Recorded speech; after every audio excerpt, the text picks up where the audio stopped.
Family based visa రావాలంటే అసలు ఏం చేయాలి మేడం? ఫ్యామిలీ బేస్డ్ వీసాస్ అని అంటే రకరకాలుగా అంటే గ్రీన్ కార్డ్ వాళ్ళు ఫ్యామిలీకి స్పాన్సర్ చేయొచ్చు అండ్ సిటిజన్స్ డిఫరెంట్గా స్పాన్సర్ చేయొచ్చు. సో గ్రీన్ కార్డ్ వాళ్ళు ఏంటి అంటే ఓన్లీ వాళ్ళ స్పౌస్కి కిడ్స్కి మాత్రమే స్పాన్సర్ చేస్తారు. So it's a family based. So US citizen ఉన్నప్పుడు ఏంటి అని అంటే వాళ్ళకి 4 కేటగిరీస్లో ఉంటుంది. సో ఫస్ట్ వాళ్ళ spouse, unmarried kids, parents come under the immediate relative category అనమాట.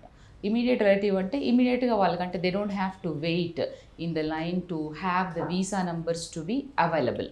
సో ఆ అవైలబుల్ కోసం వెయిట్ చేయాల్సిన పని లేదు. ఇమీడియట్గా అంటే ఒక పర్సన్ ఇక్కడికి వచ్చి యుఎస్ సిటిజన్ వచ్చి ఇండియన్ సిటిజన్ని వెడ్డింగ్ చేసుకొని వెళ్ళినప్పుడు వాళ్ళ హస్బెండ్ కానీ వైఫ్ కానివ్వండి, వాళ్ళు పేపర్స్ పంపించి మ్యారేజ్ రిజిస్ట్రేషన్ అంతా అయిపోయిన తర్వాత పేపర్స్ పంపించి యుఎస్ అక్కడ అటార్నీ ఆఫీస్ ద్వారా పేపర్ వర్క్ ప్రాసెస్ చేస్తారు.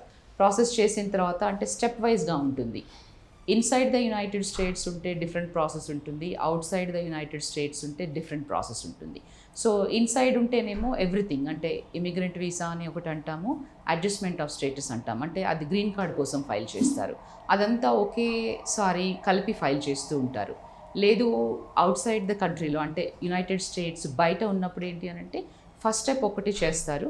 ఆ స్టెప్ క్లియర్ అయిన తర్వాత యునైటెడ్ స్టేట్స్లో మనకి ఎన్విసి అని ఒకటి ఉంటుందన్నమాట, government agency, national visa centre అంటాం మనం దాన్ని.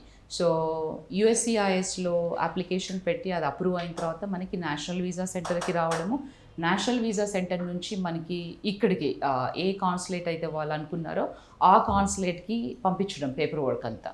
సో ఈ సర్టెన్ ప్రాసెస్ అంతా ఏంటంటే it's a time consuming process. It cannot happen overnight. మీకు ఒక 3-4 మంత్స్ కాకుండా ఇప్పుడు పాండమిక్ తర్వాత టైం లైన్స్ చాలా ఇంక్రీజ్ అయ్యాయి.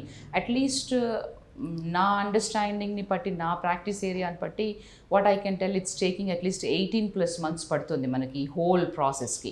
So you have to be patience to to go through the whole entire process. And then ఇక్కడ paper work రాగానే మీకు ముంబై కాన్సులేట్ నుంచి, ఇక్కడ మనకు హైదరాబాద్లో, చెన్నైలో, ఢిల్లీలో, కోల్కతాలో, ముంబైలో ఉన్నాయి యుఎస్ కాన్సులేట్స్. కానీ ఈ ఫ్యామిలీ బేస్డ్ వీసాస్ అనేది ఓన్లీ ముంబై కాన్సులేట్లో మాత్రమే జరుగుతుంది మనకి. సో ఈ వీసా ప్రాసెస్, ఇంటర్వ్యూస్ అంతా వాళ్ళు పేపర్ వర్క్ పంపించడం, ఇక్కడ మీకు లోకల్లో మీరు మెడికల్స్ చేస్తారు, అవన్నీ చేసిన తర్వాత ఫింగర్ ప్రింటింగ్ చేసి వీసా ఇంటర్వ్యూ అటెండ్ అయ్యి ఆ తర్వాత యాక్చువల్గా ఇమిగ్రెంట్ వీసా స్టాంపింగ్ వేయించుకొని మీరు యునైటెడ్ స్టేట్స్కి వస్తారు.